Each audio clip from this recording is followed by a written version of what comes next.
გამარჯობა თქვენ უყურებთ რეალურ აქცენტებს ნინო ხაჩიძესთან ერთად ჩვენ ერთმანეთს ხვდებით ყოველ ხუთშაბათსა და პარასკევს 14-სა და 10 წუთზე ტელერადიო კომპანია Georgian Times-ის პირდაპირ ეთერში თქვენ შეგიძლიათ გვიყუროთ Georgian Times-ის Facebook-ის გვერდზე, YouTube-ის არხზე და ბუნებრივია გვისმინოთ რადიო სიხშირეზე FM 92.3-ზე და 3-ზე. მოგეხსენებათ, რომ ამ ბოლო პერიოდის განმავლობაში, განსაკუთრებით აი დონალდ ტრამპის გაპრეზიდენტებამდე პერიოდში დასავლეთის ზოგადად და კონკრეტულად ამერიკის შეერთებული შტატების და განსაკუთრებით ევროკავშირის ზოგიერთი წარმომადგენლის დამოკიდებულება ძალიან დაემსგავსა და ძალიან ცუდ ასოციაციებს იწვევს აი საბჭოთა დროინდელ აი რუსულ საბჭოურ დამოკიდებულებას მე ასევე ვიტყოდი რაც ერთგვარად გამაღიზიანებელი იყო და გამაღიზიანებელიც არის თუმცა ამან გამოაჩინა ერთი რამ რომ რაც აი ეს ბოლშევიკური მეთოდები თვალშისაცემი გახდა ნუ ისეთი სიხისტით არა მაგრამ მაინც დასავლეთის ზოგიერთი და არც თუ მცირე წარმომადგენლისთან მოქმედებების და განცხადებების სახით ამან თითქოს ერთგვარი დადებითი ელფერი შეძინა რუსეთს არა და რუსეთი არ შეცვლილა ვთქვათ მისადმი დამოკიდებულება განპირობებული იყო სწორედ ასეთი მენტორული და უცერემონიო ტონით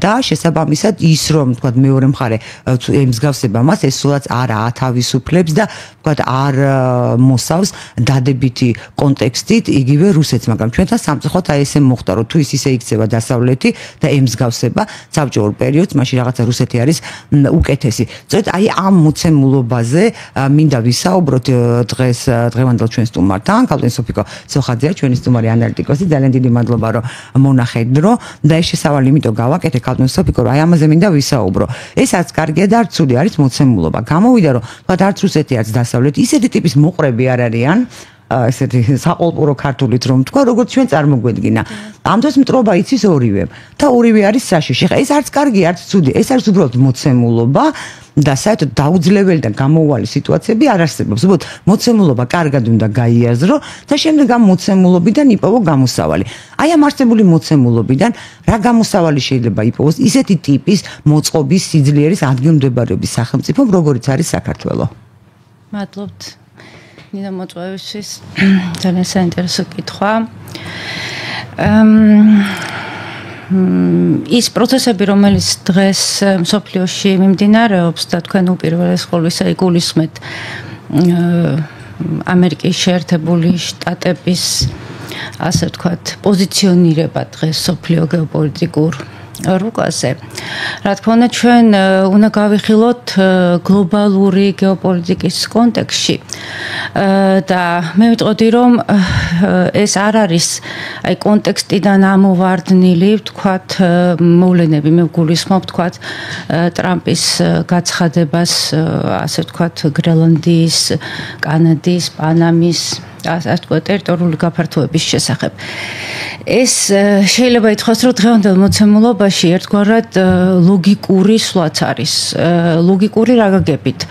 ჩვენ და გავითვალისწინოთ ის გეოპოლიტიკური მოცემულობა, რომ დღევანდელი ცივილიზაცია ეს არის ძალის პარადიგმა. ჩვენ ძალის პარადიგმაში ვარსებობთ. და გამომდინარე იქიდან, რომ ერთპოლისიანი სამყარო ვერ შედგა, ანუ ამერიკის შეერთებულმა შტატებმა თავისი ჰეგემონური სტატუსი ვერ შეინარჩუნა და ფაქტიურად მრავალპოლისიანი სამყაროს აი დადგენის დაბადების პროცესში ვართ და ეს ასე ვთქვათ კონსტრუქცია უკვე ლეგიტიმაციას იწენს. აი ტრამპის ეს ნაბიჯი და ამგვარი პოზიციონირება ჩვენ შეიძლება მივიღოთ როგორც მრავალპოლისიანი სამყაროს აღიარება. ის რომ მსოფლიოში უკვე არის აშკარად გამოკვეთილი სამი ძალის ცენტრი ამერიკის შეერთებული შტატები, რუსეთი და ჩინეთი. უკრაინის ომამდე და აი ამ ომის მსვლელობისას ამერიკის შეერთებული შტატები ყველანაირად ცდილობდა რომ რუსეთი და ჩინეთი როგორც ძალის ცენტრები ასე ვთქვათ აი მათ ამგვარ გეოპოლიტიკურ სტატუსს კოლექტიური დასავლეთი არ იღებდა და ვერ ეგუებოდა. შეიძლება ითქვას, რომ ამ ომის ერთ-ერთი განმაპირობებელი ასე ვთქვათ მიზეზიც ეს გახლავთ, რომ ევრაზიის კონტინენტზე დაიწყო გაძლიერება ორმა სუპერსახელმწიფომ რუსეთმა და ჩინეთმა და მათი ასე ვთქვათ გეოპოლიტიკური სტატუსის ზრდა თქვათ და აღჭურვა, ასე თქვათ, გეოპოლიტიკური პარამეტრებით, თქვათ, რაც ახლა გეოპოლიტიკის სპეციალისტებისთვის ცნობილია ეს ტერიტორია, თქვათ, მოსახლეობა, მძლავრი ეკონომიკა, ძალისპარა რესურსები, ასე თქვათ, ლოჯისტიკური ხაზების კონტროლი და ფლობა და ასე შემდეგ, თქვათ, ხო? აი ეს ყველაფერი, ეს ორი სახელმწიფო, თქვათ, გამოიკვეთა და ფაქტიურად ის, რომ ძალის ცენტრებს შორის ჯახი გარდაუვალი იყო, ამის ნიშნები უკვე შეიძლება ითქვას, რომ დაწყებული, თქვათ, სირიის პირველი კონფლიქტიდან ამის ნიშნები უკვე სახეზე იყო. ანუ რა მოხდა? დაირღვა ერთპოლარული სამყარო და ფაქტიურად დგინდება და დადგინდა მრავალპოლარული სამყარო. ანუ სოფლიოში გვაქვს ჩვენ რამდენიმე ძალის ცენტრი. მაგრამ ინჟინერია შეთანხმებულები რაც რა თქმა უნდა. და ეს რას ნიშნავს? ეს ნიშნავს იმას, რომ ძალის ცენტრები იწყებენ თავიანთი გეოპოლიტიკური პარამეტრების ზრდას.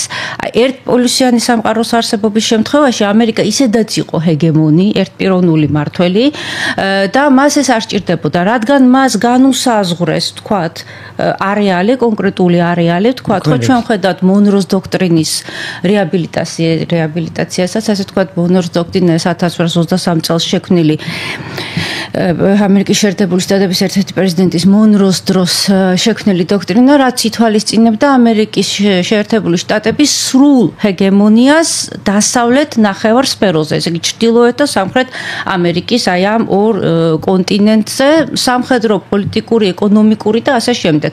ამის საპირწონედ ამერიკა იღებდა ვალდებულებას, რომ არ ჩაერეოდა ევროპის საშინაო საქმეებში. მე-20 საუკუნის დასაწყისში ეს დაერღვა გლობალისტური პროექტის განხორციელებმა ვუდრო ვილსონის, თქვათ, აი ამ პირველმა გლობალისტურმა პროექტმა ფედერალური სარეზერვო აი ამ სისტემის შექმნამ, თქვათ, ხო? განაპირობა, ასე თქვათ, მთლიანად ექსპანსია ამერიკის შეერთებული შტატების, ხოლო მეორე მსოფლიო ომის შემდეგ ის უკვე შეიძლება ითქვას იმასთან რა ქვია, საბჭოთა კავშირთან ერთად მსოფლიო ჰეგემონად გვევლინება, ხოლო 90-იან წლებში ფაქტიურად ერთპიროვნულ მმართველად, მსოფლიოს ერთპიროვნულ მმართველად, რაზეც ფაქტიურად ამერიკის შეერთებულმა შტატებმა მაშინდელი მსოფლიოსგან მიიღო ლეგიტიმაცია, აი ამას არავინ შეწინააღმდეგებია. ამერიკის შეერთებულ შტატებს ჰქონდა ყველა ბერკეტი ხელში, როგორც ფინანსური, ასევე სამხედრო ძალის თვალსაზრისით, მაგრამ მათ ეს ასე ვთქვათ, ეს პოზიცია ვერ შეინარჩუნეს და აი ამაში ჩანს სწორედ აი მისი უდიდებულესობა, ისტორიული დროის კანონზომიერება, რომელსაც ექვემდებარება ყველა იმპერია.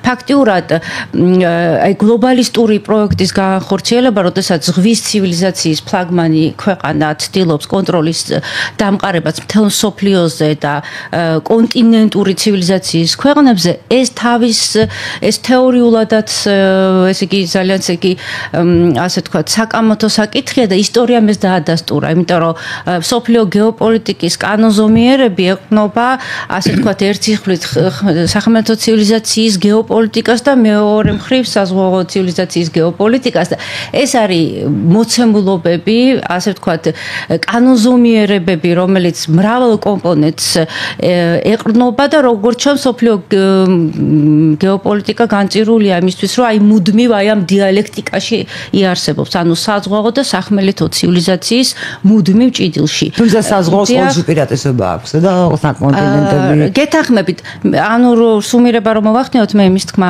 მინდა, რომ ესე იგი ძალის ცენტრის ერთ-ერთი ძალის ცენტრის, ასე ვთქვათ, ტოლვა გაფართოებისკენ, აი ამ მოცემულ სიტუაციაში ძალის პარადიგმის ცივილიზაციაში ეს არის ლოგიკური ნაბიჯი. არ ვამბობ, ეს სამართლიანია, კარგია, ცუდია.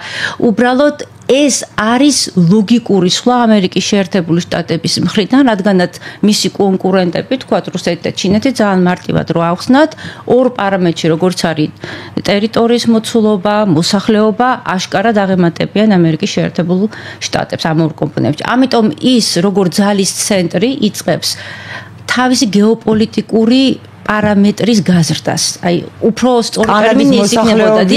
ანუ გეოპოლიტიკური პარამეტრის გაზრდას პირველ რიგში ეს მოსახლეობა, ტერიტორია, ბუნებრივი რესურსები, უსაფრთხოების კომპონენტი, იმიტომ რომ თავის უსაფრთხოების გაძლიერების კუთხით, რა თქმა უნდა, ჩრდილოეთის მიმართულების კუთხით, ეს გრენლანდიის ასე ვთქვათ, თუ მოხერხდა ამის მიერთება, რა თქმა უნდა ესეც ანუ ჩვენ ვხედავთ რომ ძალის ცენტრი, ყოფილი მსოფლიო ჰეგემონი იწყებს გეოპოლიტიკური პარამეტრის ზრდას, მაგრამ ეს თავისთავად აისახება მთელ მსოფლიოზე და პირველი ასე ვთქვათ, აი ამის სარკისებური ასახვა ჩვენ ვნახეთ თურქეთის მაგალითზე, როდესაც უკვე რეგიონალურმა მოთამაშემ დაიწყო თავისი გეოპოლიტიკური პარამეტრის ზრდა. და ეს რა თქმა უნდა არის უაღრესად სახიფათო ასე ვთქვათ დრო და სახიფათო ეტაპი მსოფლიო გეოპოლიტიკის აი ამ იმაში მონაკვეთი ისტორიის მონაკვეთში, რადგანაც ვიდრე ახალი გეოპოლიტიკური კონსტრუქციები დაალაგდება და დადგინდება ძალიან ბევრი ქარტეხილი გველის წინ ჩვენც პატარა სახელმწიფოებსაც და მათ შორის დიდ გეოპოლიტიკურ სხეულებს, იმიტომ რომ დიდ გეოპოლიტიკურ სხეულს შეიძლება ითქვას, რომ ისტორიის გარკვეულ მონაკვეთში უფრო უჭირთ თავიანთი აი ესე ვთქვათ პარამეტრების შენარჩუნება და აი ეს გაფართოებაც ამით არის განპირობებული ვთქვათ. ამიტომ ისიც მეკითხა, პრინციპში როდესაც დაიწყო, სანამ დაიწყებოდა და განსაკუთრებით დაიწყო ეს რუსეთ-უკრაინის ომი, გამოითქვა მოსაზრებები, საკმაოდ სერიოზული, რომლის გავლენები აქვს ანალიტიკოსების მიერ უცხოეთში, რომ იწყებოდა ყველა სახელმწიფო, ზოგი სახელმწიფო გაქრებოდა და ტერიტორიის საზღვრები გადაიხედებოდა. ვთქვათ, უკრაინა და სირია ეს პირველი მერცხალია და კიდევ მოყვება თუ ამით დამთავრდება თქვენი აზრით? არ მგონია ამით დამთავრდეს. მე მთელი ამ 2 წლის განმავლობაში ვაკეთებდი რიგ პროგნოზებს და ამ გადმოსახედიდან ჩანს, რომ ესე იგი ისტორია აქცენტები დამისვამს. მე ვამბობდი, რომ უკრაინის ტერიტორიაზე ეს არის პროქსი ომი გლობალურ დასავლეთსა და გლობალურ აღმოსავლეთს შორის და რომ ეს არის მსოფლიო პლანეტარული ომის მხოლოდ პირველი ეპიზოდი. და რომ ესე იგი მთავარი ომი მოსალოდნელია, მთავარი ჯახი მოსალოდნელია ამერიკის შეერთებულ შტატებსა და ჩინეთს შორის. მე ამას ვამბობდი, აი კონტრშეტევის, გაცხარებული კონტრშეტევის დროს, როდესაც უკრაინის მხარე ახორციელებდა კონტრშეტევას ყირიმის მიმართულებით, მათ უნდათ ყირიმის ხაზის გარღვევა და მე აი ნატო სტრატეგიებზე მადრიდის 2022 წლის ვილნიუსის 2023 წლის სტრატეგიებზე დაყნობით და ასევე იმაზე დაყნობით, რაც ეწერა მათ დოქტრინალურ დოკუმენტებში, ვამბობდი, რომ ესე იგი ვექტორი ასე იგი სოფლიო პოლიტიკის დასავლეთ და აღმოსავლეთისკენაა მიმართული და რომ მთავარი სამიზნე ამერიკის შეერთებული შტატების არის ჩინეთი, უბრალოდ ამ გზაზე ის ცდილობს ევრაზიის კონტინენტის მთავარი მოთამაშის დასუსტებას იზოლაციაში, ასე ვთქვათ, რა თქმა უნდა. და სწორედ აი ამგვარ მოქმედებამ გამოიწვია რუსეთის და ჩინეთის შეკავშირება, რუსეთის და ჩრდილოეთ კორეის, რუსეთის და ირანის. მე მაშინ ერთ-ერთ ეთერში გამოთქვია ასევე მოსაზრება, რომ აი ეს კავშირი აუცილებლად გადაიზრდება. ანუ მაშინ იყო პირველი მცდელობები, ვთქვათ, გახშირებული ვიზიტები, ვთქვათ, აი ასევე ცნობილი სი ძინპინის ჩასვლა მოსკოვში და ყოვლის მომცველი ეკონომიკური ბლოკის განხრით 80 მილიარდიანი ასე ვთქვათ მისი ხელშეკრულების დადება, ასევე გახშირებული სამხედრო წვნების სპარსეთის ყურეში, ომანის ყურეში, რუსეთის, ჩინეთის და ირანის მონაწილეობით, მაგრამ მაშინ მეინსტრიული მედია, რომელიც ძირითადად ლიბერალური აი მისი მეინსტრიმის გავლენის ქვეშ იყო, ესე იგი კატეგორიულად უარყოფდა რუსეთის და ჩინეთის ერთ кейსად განხილვას, იმიტომ რომ რუსეთის და ჩინეთის ნებისმიერი სახით ერთობლიობაში წარმოდგენა, რა თქმა უნდა, მათთვის საფრთხეს წარმოადგენდა და როდესაც აი ჩინეთანაც დაიდო სტრატეგიული ურთიერთობა, მთავარი ხაზი ის იყო, რომ ეს ჩინეთთან იდება, რუსეთი არაფერ შუაშია. არ და როგორ გითხრათ, ეს გეოპოლიტიკის მართლა კანზომიერებებს ეწინააღმდეგება, იმიტომ რომ ისეთ უაღრესად მნიშვნელოვან სტრატეგიულ არეალში, როგორი სამხრეთ კავკასია კავკასია გახლავთ რუსეთისთვის აი ლეგკაია პადბრიუშე რუსულად ვიტყვი, ანუ აქილევსის ქუსლი ყველაზე მოწყვლადი არეალი, საიდანაც ყველაზე ადვილად შეიძლება რუსეთის დაშლა და ფრონტის გაშლა სამი მიმართულებით. აქედან გამომდინარე, სამხრეთ კავკასიაში ჩინეთის შემოსვლა რუსეთის სტრატეგიული თანხმობის გარეშე ეს იყო ყველა წარმოუდგენელი და მე მაშინ ვთქვი, რომ ისეთი ინერცია აქვს აღებული ამ ურთიერთობებს და იმდენად აგრესიულია დასავლეთის ბლოკი, დასავლეთ-აღმოსავლეთის მიმართულებით, ზოგადად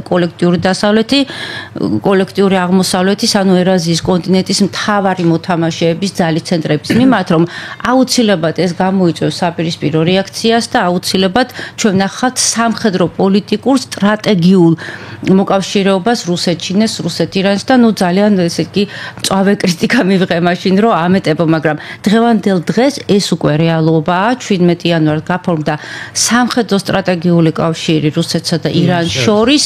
იქ არის გასაიდუმლოებული, ასე ვთქვათ, ნაწილი, რომელიც თვლიან რომ ბირთვულ პროგრამას ეხება, აი გამოთქვამენ ასევე ასეთა საინტერესოა რომ რუსეთსა და ჩრდილოეთ კორეას შორის გაფორმებულ ხელშეკრულებაში სამხედრო პოლიტიკურ სტრატეგიულ კავშირშიც იქაც არის გასაიდუმლოებული პუნქტები, რომელიც თქვა თვითონ რუსებიც ამბობენ რომ ჩვენ არ ვიცით ბოლომდე ეს დოკუმენტი და მესამე თავად ეს იგი ანუ ორი სტრატეგიული სამკუთხედი სამხედრო პოლიტიკური ერთობის შექმნა გამოიწვია აი დასავლეთის გააქტიურებამ, ვთქვათ, ეს არის რუსეთი ჩინეთი ჩრდილოეთ კორეაზე და სამკუთხედი და რუსეთი ჩინეთი ირანი ქვედა სამკუთხედი.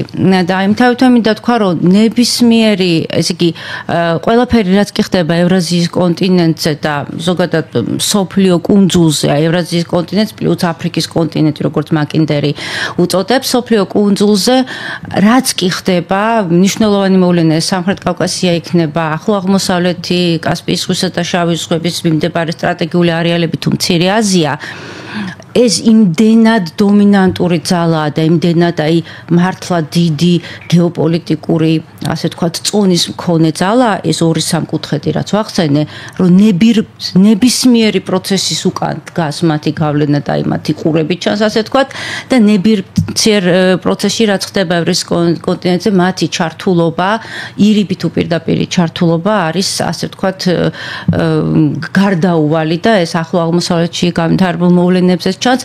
არ აქვს მნიშვნელობა ეს ძალა იქნება ავანგარდში თუ ჭრდილში თუ თქვათ, ასე ვთქვათ, როგორც პროქსი ძალების, ასე ვთქვათ, მეშვეობით იმოქმედებენ, მაგრამ ევრაზიის კონტინენტზე გვაქვს აი ეს ორი სამხედრო პოლიტიკური სამკუთხედი, რაც დავასახელე და ამის საპირწონეთ, აი ნატოს, ასე ვთქვათ, ახალი სიცოცხლეთ შეიძლება ესე უწოდოთ, აუგუსტის ბლოკი, ბრიტანეთ, ამერიკის შეერთებული შტატების, ბრიტანეთის და ავსტრალიის სამხედრო პოლიტიკური კავშირი, რომელიც თავიდანვე დატვირთული იყო ბირთვული შემადგენელით ავსტრალიის კუნძულზე, ესე იგი წყალქვეშა ნავების ბირთვული ბაზა, ასევე ბომბდაშენების ბაზა, რომელიც ბირთვული კომპონენტით არის აღჭურვილი.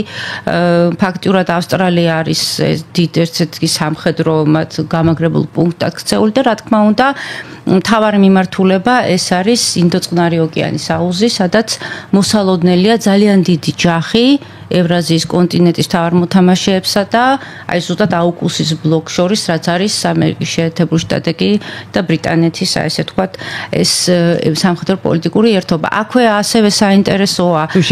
აი აუგუსტთან პარალელურად აუცილებლად უნდა ვახსენოთ სადაზვერვო დიდი ორგანიზაცია 5 თვალის სახელწოდებით. ეს არის ბრიტანეთი, ამერიკის შეერთებული შტატები, ავსტრალია, ახალი ზელანდია, კანადა. ეს არის ძალიან მძლავრი სადაზვერვო სისტემა, რომელიც ესე იგი ერთიან რეჟიმში უზარმაზარ ინფორმაციას ამუშავებს და აი ამ 5-ვე ქვეყნის ჩართულობით ხდება რეაგირება, ძალიან ანუ აუგუსტის ბლოკი აი ამ 5 თვალის სისტემასთან ერთად შეიძლება ითქვას ეს არის ძალიან მძლავრი იარაღი დასავლური სამყაროს ხელში და რა თქმა უნდა ესე იგი წყნარი ოკეანის აუზისკენ არის მთავარი ვექტორი აი ამ ძალის მიმართული. აი ასეთი განლაგება და რაც შეეხება ახლა შემდგომში ვისაუბროთ ჩვენ თუ შეიძლება ჩვენ რატომ გაწყვეტილებით შეიძლება დავიჭიროთ. აუცილებლად ეს ძალიან მნიშვნელოვანია. ჩვენს ეთერში ხარ რეკლამა, ჩვენ მალე დავბრუნდებით, დაგველოდეთ. Wow, ეთერში ბრუნდებით გამომცაუბარ ჩვენ სტუმართან, ანალიტიკოსთან სოფიკო სოხაძესთან. თქვენ ჩამოთვალეთ, მიმოიხილეთ ძალიან საფუძვლიანად, როგორც ძალის ცენტრები არის შექმნილი და ისინი ადრე თუ გვიან მოქმედებაში მოვლენ, ანუ ერთმანეთის წინააღმდეგ თუ არა, თავის ინტერესებიდან გამომდინარე. და ევროკავშირი მე აქვე მინდა ვთქვა, რომ მე შეიძლება ვაკრიტიკებ ხოლმე ევროკავშირის წარმომადგენლების გამოკეთებას, მაგრამ ეს არის ქრისტიანული ცივილიზაცია და ევროპასთან ერთად ჩვენ მართლაც ვართ ერთი საერთო ცივილიზაცია არის ეს. იქ სადაოა კიდევ ვინ უფრო ადრე იყო ვთქვათ იმ ღირებულებების მატარებელი, რომელიც ხარ ის ევროპული, მაგრამ ჩემთვის ეს ცივილიზაცია, როგორც ქრისტიანულ ცივილიზაციაზე დაფუძნებული ევროკავშირი, ანუ ევროპა, საკუთარ მნიშვნელოვანი ადგილიც არის და მნიშვნელოვანი წარმონაქმნია და მნიშვნელოვანი სივრცე არის. ჩემთვის მე ალალად ვიტყვი და თუ ვაკრიტიკებ და არ მომწონს, იმიტომ არ მომწონს, რომ ჩემი მოლოდინები სხვაგვარია, იმ საფუძვლებიდან გამომდინარე, რაც ისინი ეფუძნებიან და მათი ქცევა არის სხვაგვარი, ანუ მხოლოდ დადებითი კონტექსტიდან გამომდინარე ვაკრიტიკებ და მიუღებელი არის ჩემთვის. ამ სიტუაციაში ყველაზე სუსტად გამოიყურება ევროპის სახელმწიფოები, ფაქტიურად სადაც ერთ-ერთი მთავარი ცივილიზაცია, კაცობრიობის ცივილიზაცია აკვანი დაირწა და საფუძველი ძალიან ბევრი რამ მისცა, აღმოსავლეთმაც მისცა ბუნებრივია კაცობრიობას და მსოფლიოს, მაგრამ ევროპამ ძალიან ევროპულ სახელმწიფოებმა ძალიან ბევრი რამ მისცა და საფუძვლებმა ბიზანტია, რომის იმპერია, ეს არ გავყოფი შორს ეს იმედია ისე ჩვენმა მაყურებელმა და მსმენელმა. ამ სიტუაციაში ევროკავშირი, ანუ ევროპა, მე ასე ვიტყვი, რჩება თამაშგარეთ, სუსტი, დაუცველი და ბუნდოვანი მომავლით. დიახ, სწორად აღნიშნეთ. დღევანდელ ძალთა განლაგებაში ევროკავშირი და ზოგადად ევროპის ცალკეული სახელმწიფოებიც ერთობლიობაში აღებული შეიძლება ითქვას, რომ ეს არის გეოპოლიტიკური ჯუჯა. ანუ გეოპოლიტიკური კუთხით მათი სტატუსი არის ძალიან ბუნდოვანი და ჩვენ ვხედავთ, რომ ფაქტიურად ისინი თავიდან ბოლომდე არიან დაქვემდებარებული ამერიკის შეერთებული შტატების პოლიტიკას, როგორც უსაფრთხოების, ასევე საგარეო პოლიტიკის წარმოების კუთხით. მართალია არის რიგი მცდელობები, ვთქვათ, ევროპისა, რომ დაიხსნას თავი ამ დამოკიდებულებისგან, მაგრამ როგორც აღნიშნეთ, ჩვენ ვართ ძალის პარადიგმის ცივილიზაციაში და ასეთ დროს ძალის კომპონენტი არის უმთავრესი. აი, გარდა ნატოს ჯარებისა, ევროპის კონტინენტზე არის ამერიკის შეერთებული შტატების ასე ვთქვათ, საჯარისო ფორმირებები, მათ შორის ბირთვული იარაღი, ხოლო დასავლეთ გერმანიის ტერიტორიაზე არის 40 ბაზა, მისი ამერიკის შეერთებული შტატების და ეს არის თავდაცვის მექანიზმი თუ შანტაჟის და ზეწოლის, ეს კიდე საკითხავია და ამ ბოლო დროს ჩვენ განვითარებული მოვლენების თუ შევხედავთ, ჩვენ ამას ხვდებით. აი, როდესაც ჩვენ ვსაუბრობდით, რომ აი თქვათ ამერიკის შეერთებული შტატები როგორც ძალის ცენტრი იწყებს თქვათ თავისი გეოპოლიტიკური პარამეტრის ზრდას და გაფართოებას, რა თქმა უნდა, ის შეესწება, რომ უფრო მძლავრად და უფრო საფუძვლიანად დაფაროს ევროპაც, ასე თქვათ, განსაკუთრებით დასავლეთ ევროპა. აღმოსავლეთ ევროპაში დაფაროს გავლენით არა? გავლენით არა, უშუალოდ თავის სივრცეში, აი, ასე თქვათ, უფრო მეტად დაქვემდებარებულობით და ფაქტურად მე ვერ ხედავ ბერკეტს. ნუ კი რა თქმა უნდა იქ ვთქვათ რაღაცა კონსერვატული ფლანგი არის გაძლიერებული, არის საუბარი იმაზე ვთქვათ რომ თავარი ქვეყანა გერმანია გამოვა ევროკავშირიდან, იმიტომ რომ ევროკავშირი არის ინსტრუმენტი ასე ვთქვათ ზემოქმედების ერთ-ერთი გლობალისტური ვთქვათ ხო? მაგრამ რეალურად აი ამის რეალური ძალა რომელიც შეიძლება წინ აღუდგეს ვთქვათ ამერიკის შეერთებული შტატების ჰეგემონიას ეს ევროპაში არ ჩანს. ეს არის უბრალოდ ობიექტური მოცემულობა და სამწუხარო მოცემულობა. მე მინდა ვთქვათ, აი ესე ვთქვათ, მოვიყვანო ციტატა ნატოს სამხედრო კომიტეტის მეთაურის ადმირალ რობ ბაუერის, რომელმაც აი ესეთ განცხადება გააკეთა შარშან, როდესაც საუბარი იყო, მორიგი საუბარი იყო ევროპის, ესე ვთქვათ, პოლიტიკური ავტონომიურობის შესახებ და ის, რომ უფრო მეტი თავისუფლების ხარისხი უნდა კონდეს ევროპის ცალკეულ ქვეყნებს, კონკრეტულად გერმანიასა და საფრანგეთზე იყო საუბარი. მან თქვა ესეთი რაღაცა, რომ ევროკავშირს მოუწევს დაივიწყოს გეოპოლიტიკური სუბიექტივიზმი. ანუ როგორც ასე თქვა დამოუკიდებელი გეოპოლიტიკური სუბიექტი ის ვერ შედგება და ამაზე არც იფიქროს, ამას ნიშნავს. შემდეგ ევროარმიის ეს რატო ახსენე არ ვიცი, იმიტომ რომ სატყავთ ევროპას არმია. ევროარმიის სტრატეგიული ავტონომიურობის შესახებ, სტრატეგიული ავტონომიურობის შესახებ საუბრობდა ანალენა ბერბოკიც, მაკრონის და ჩვენ ვნახეთ კინაღამ ჩაქორლის მეორე დღეს მეში ევროსაბჭოში.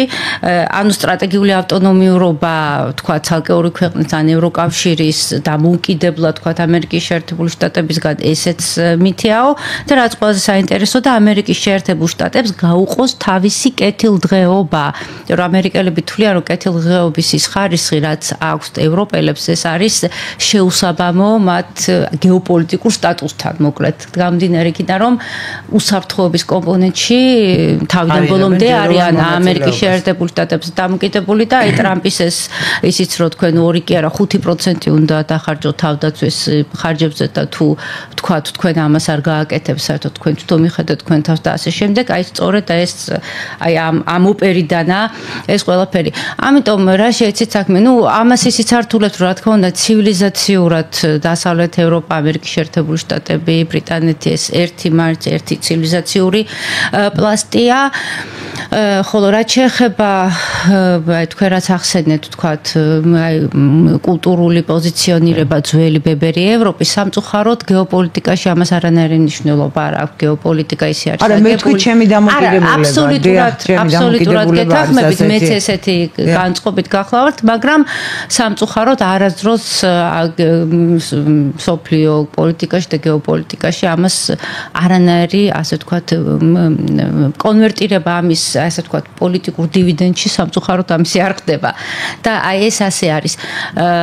რა თქმა უნდა, ევროპა არის ევრაზიის კონტინენტის ერთ-ერთი მთავარი შემადგენელი ნაწილი და აქ საინტერესოა რა ის რომ ევროპა თავისი ასე ვთქვათ გეოპოლიტიკით ეს სახმელეთო ცივილიზაციის ნაწილია და ის დაპირისპირება რაც არსებობს ვთქვათ ევროპის მთავარი ქვეყნის გერმანიასა და ბრიტანეთს შორის გერმანია მოყავს მაგალითად იმიტომ რომ ასე ვთქვათ ყველაზე მძლავრი არის თავისი როგორც კულტურული და ცივილიზაციური ასევე სხვა შემადგენელით როგორიცაა ვთქვათ პოლიტიკური ეკონომიკური და ასე შემდეგ ხო ესე იგი მთავარი წინააღმდეგობა მდგომარეობს იმაში რომ მათ შორის არის აი სწორედ ეს კონცეპტუალური დაპირისპირება რაც ახასიათებს საზღვაო და სახმელეთო ცივილიზაციებს და აი ეს სხვა შორის ომის დაწყების პირველივე დღეებში მე ვამბობდი რომ ამ ომს აქვს მრავალი განზომილება და მათ შორის ერთ-ერთი პლასტი არის აი სასტიკი დაპირისპირება ბრიტანეთ-ამერიკის მისი რა ქვია კონტინენტური ევროპის მთავარ ქვეყნებთან და მათი გეოპოლიტიკური მიზნები და სტრატეგიული მიზნები აცდენილია ერთმანეთს. აი მაგალითად გერმანიის ან საფრანგეთის მძლავრ გეოპოლიტიკურ სუბიექტად ჩამოყალიბება იმ თავითვე არის უარყოფილი, თქვათ, საზღვაო ცივილიზაციაში, ეს ალფრედ მეჰენმა და რაცელის აი ამ გეოპოლიტიკური მეებში ერთ-ერთი მთავარ ხაზად არის მიჩნეული, რომ ისინი საკუთარ საფრთხედ მიიჩნევენ აი სწორედ აი ამ გეოპოლიტიკურ სუბიექტივიზმს და სტრატეგიულ ავტონომიურობას.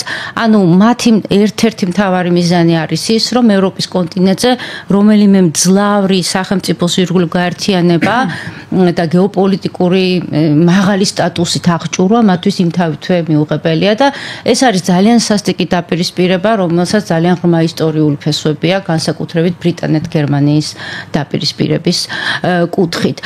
და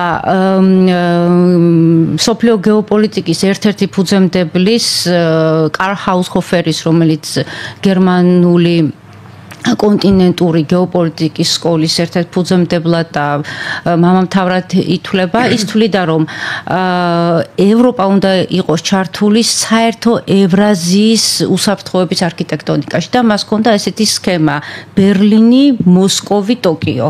ის იაპონიასაც სახმელეთო ცივილიზაციის ქვეყნად განიხილავდა დღევანდელ კონფიგურაციაში, დღევანდელ ვითარებაში ასეთი კონფიგურაციითაა შესაძლებელი ბერლინი, მოსკოვი ჩინეთი და ფაქტიურად აი ომამდე ჩვენ ვხედავდით რომ აი ეს მიმართება დასავლეთიდან აღმოსავლეთისკენ და აღმოსავლეთიდან დასავლეთისკენ ანუ ბუნებრივი ასე ვთქვათ მიმართებები ეკონომიკური, პოლიტიკური, კულტურული, სოციალური თქვათ ხო ეს ყალიბდებოდა ამის ყველაზე მძლავრი გამოხატულება იყო ჩრდილოეთის ნაკადი, ჩრდილოეთ ორის ნაკადი და აი ძალიან მძლავრი ასე ვთქვათ ეკონომიკური, გეოეკონომიკური და გეოენერგეტიკული ასე ვთქვათ თანამშრომლობა ერთის მხრივ ევროპასა და გერმანიის სახით და მეორე მხრივ რუსეთსა და ჩინეთს სახით და ეს ორივე მიმართულებით რაც ამერიკის შეერთებულმა შტატებმა ჩაჭრა.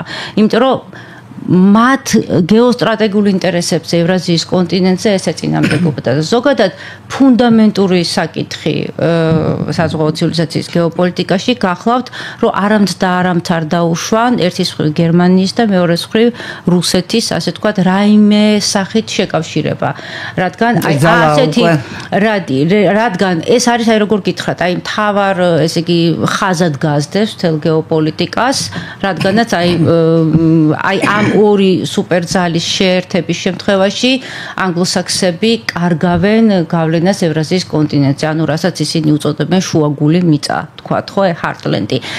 და აი ეს ამის თქვათ ანარეკლები და აი ამ ასე ვთქვათ სტრატეგიის ასე ვთქვათ ანარეკლებს და ზოგადად განხორციელებს ჩვენ ვხედავთ მთელი მე-20 საუკუნის მანძილზე და 21 საუკუნეშიც. მე უფრო მეცაც ვეტყვი რომ აი ეს მრავალპოლისიანი სამყაროს დადგენა, თქვათ ხო, რაც უკვე დადგინდა, ეს თავისთავში აუცილებლად გულისხმობს ევრაზიის კონტინენტის, მთლიანად ევრაზიის კონტინენტის, რა თქმა უნდა, ევროპის მოაზრებითაც, ევრაზიის კონტინენტის უსაფრთხოების არქიტექტურის ახალი მოდელის შექმნას.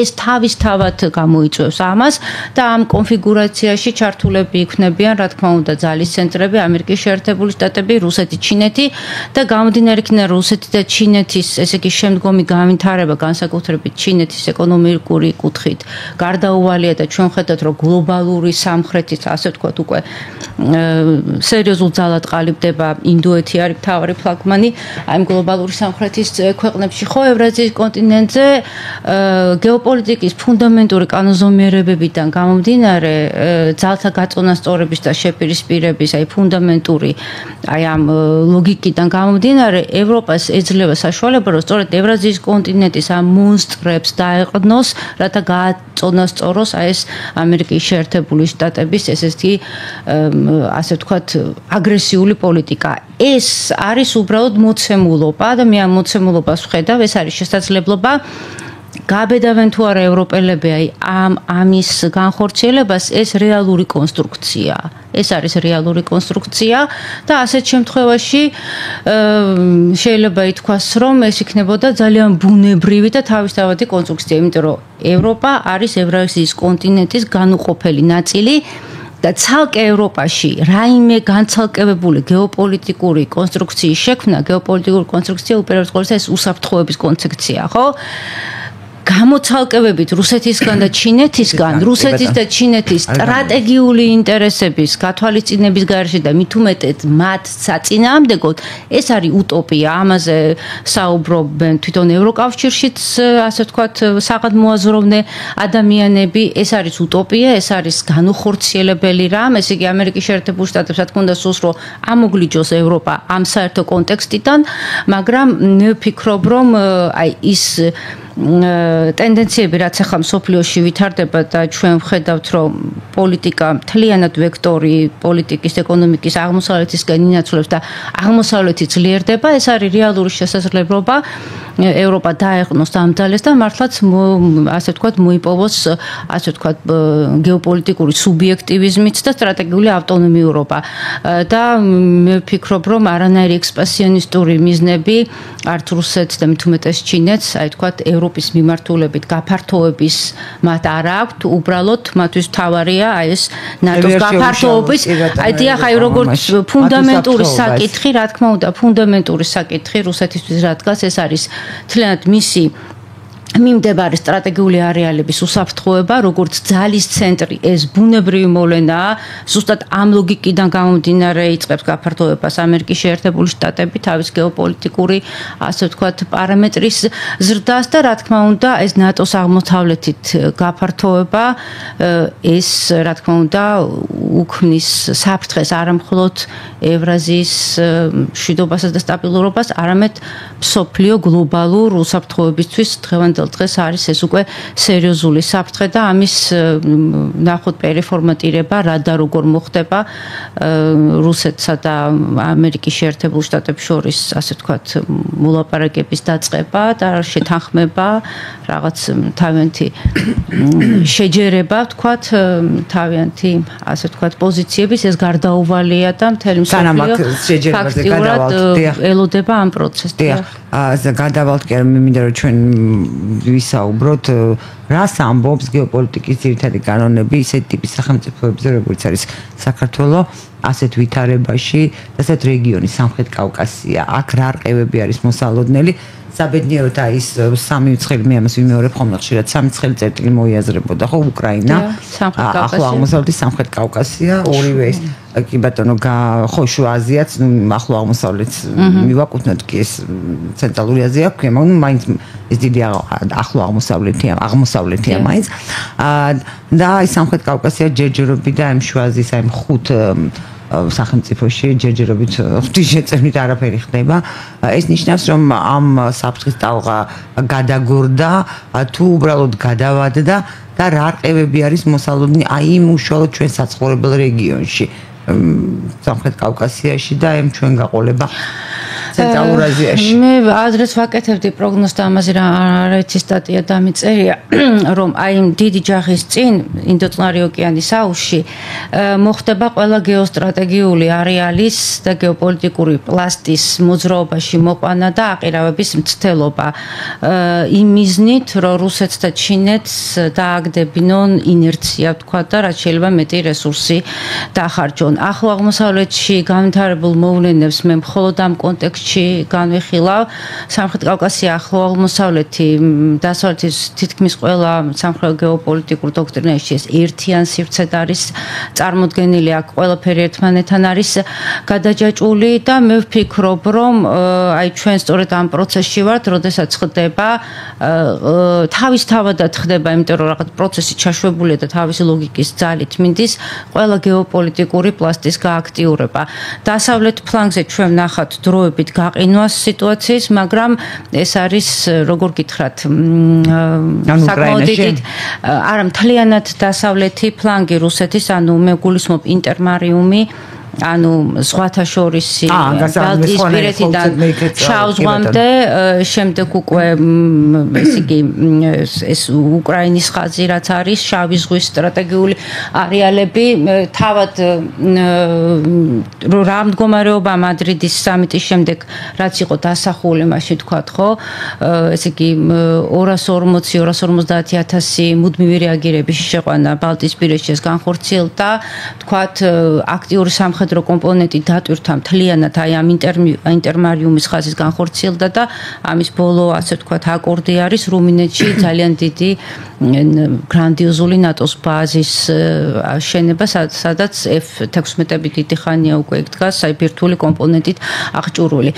ასე რომ ეს მე ვფიქრობ, რომ ეს გაყინულია და როგორც აი შარშან თქვა გერმანიის თავდაცვის მინისტრმა ბორის პისტორიუსმა, ჩვენ გჭირდება 5-7 წელი სულის მოთქმისმის და შემდეგ ევროპა უნდა ემზადოს ომისთვის. ასევე გავიხსენოთ ბრიტანეთის საგარეო უწყების განცხადება იმის შესახებ, რომ ბრიტანეთი მზად იქნება რუსეთთან ომისთვის აღმოსავლეთ ევროპის ტერიტორიაზე, თვითონ აღმოსავლეთ ევროპის ცხოვრებს.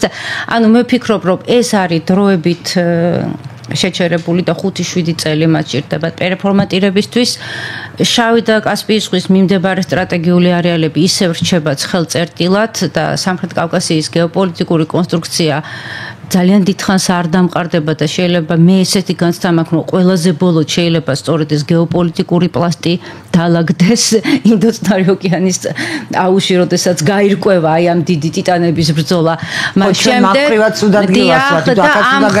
ამ ხრივ ჩვენთვის ძალიან სახიფათოა ის, რომ თურქეთი ესე იგი ფაქტობრივად მოქმედებს, ესე იგი აყვარა იმ ტალღას, რაც დაიწყო ამერიკის შეერთებულმა შტატებმა, იზრდის თავის გეოპოლიტიკურ პარამეტრებს, გეოპოლიტიკურ სტატუსს შეიჭრა იმაში ჩრდილოეთ სირიაში, იქ დამკვიდრდა და ასე ვთქვათ დამაგრდა და დამყარდა და ეს არის ძალიან ცუდი პრეცედენტი, აი როდესაც ტრამპს ზუსტად იმ პერიოდში, როდესაც აი ბრძოლები აქტიურ ფაზაში იყო და ისრაელმა გოლანის მაღლობები დაიჭირა, ხოლო ტრამპი შევიდა ჩრდილოეთ სირიაში პრესკონფერენციაზე პირიქით შეაქო ტრამპმა, შეაქო როგორც ძლიერი ლიდერი, როგორც აი მძლავრი სახელმწიფოს შემქმნელი, როდესაც კითხეს, რომ აი ამერიკელი ჯარისკაცები დარჩებიან იმაში სირიაში და რაფორმით, მან თქვა, რომ ამის გადაჭრის გზა არსებობს და ეს არის თურქეთი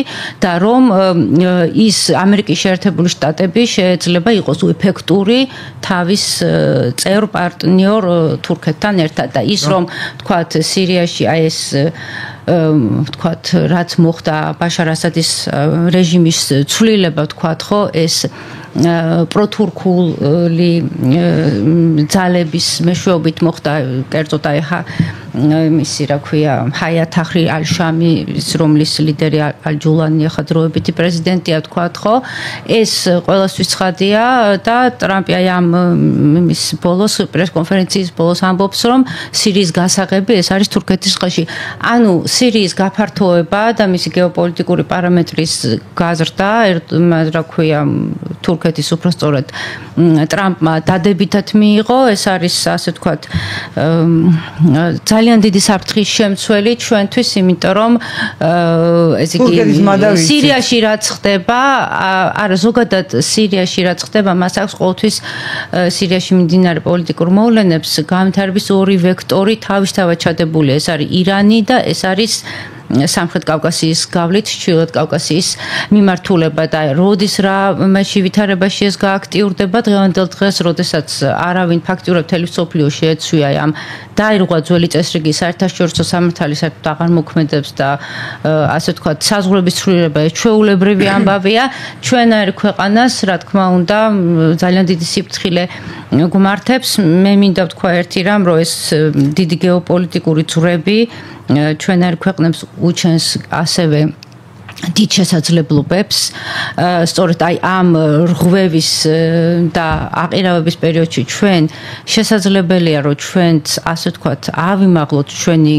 გეოპოლიტიკური სტატუსიც კი და ეს მხოლოდ იმ შემთხვევაშია შესაძლებელი, თუ ჩვენ სწორად გავთვლით წინასწარ პროცესებს და სწორ გეოპოლიტიკურ მიმართებებს დავამყარებთ ძალის ცენტრებთან.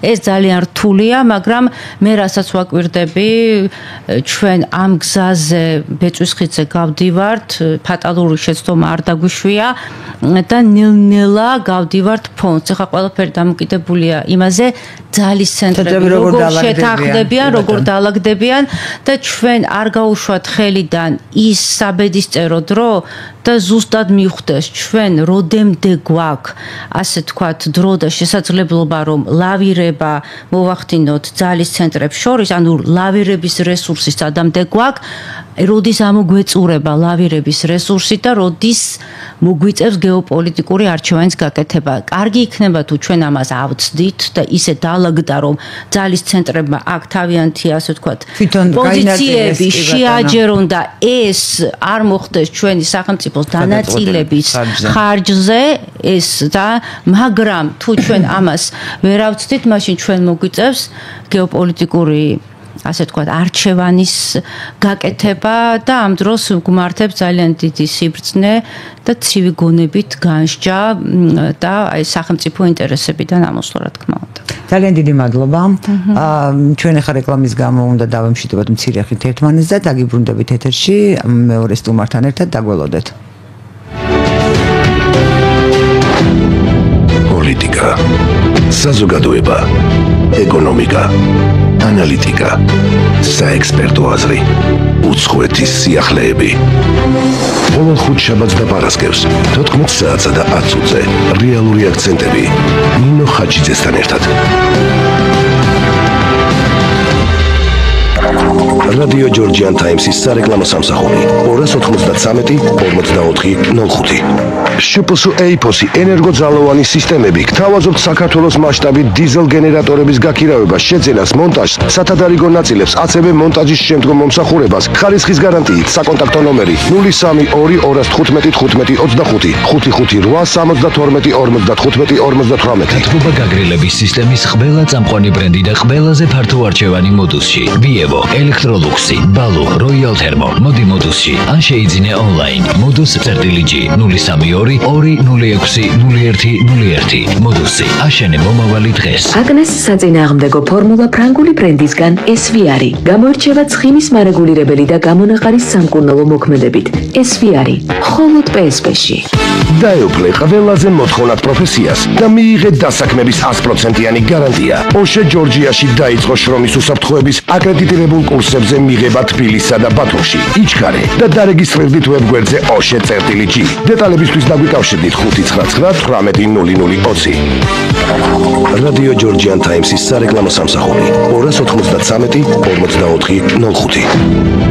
პოლიტიკა, საზოგადოება, ეკონომიკა, ანალიტიკა, საექსპერტო აზრი, უცხოეთის სიახლეები. ყოველ ხუთშაბათს და პარასკევს 14 საათსა და 10 წუთზე რეალური აქცენტები ნინო ხაჩიძესთან ერთად.